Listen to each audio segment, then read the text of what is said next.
အားလုံးပဲမင်္ဂလာပါ Sport for You မြန်မာကနေပြီးတော့ပြန်လဲကြိုဆိုလိုက်ပါတယ်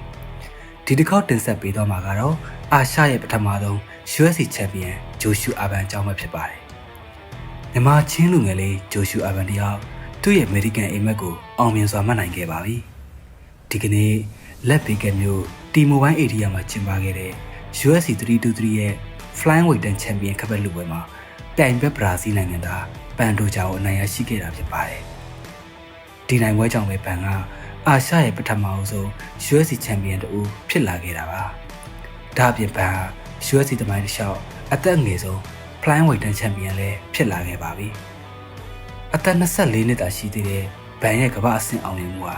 မြန်မာပြည်သူလူထုနဲ့ကမ္ဘာတဝန်းလုံးကသူ့ရဲ့ပြည်သက်တွေအတွက်ကြီးမားတဲ့ပျော်ရွှင်မှုကိုဖြစ်စေခဲ့ပါတယ်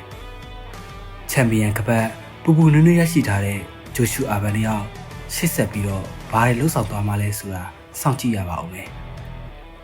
အားကစားချစ်သူတွေအတွက်အခုလိုစိတ်ဝင်စားဖို့ကောင်းတဲ့ content တွေကိုအမြဲတင်ဆက်ပေးနေမှာမို့ subscribe လုပ်ထားဖို့မမေ့နဲ့နော်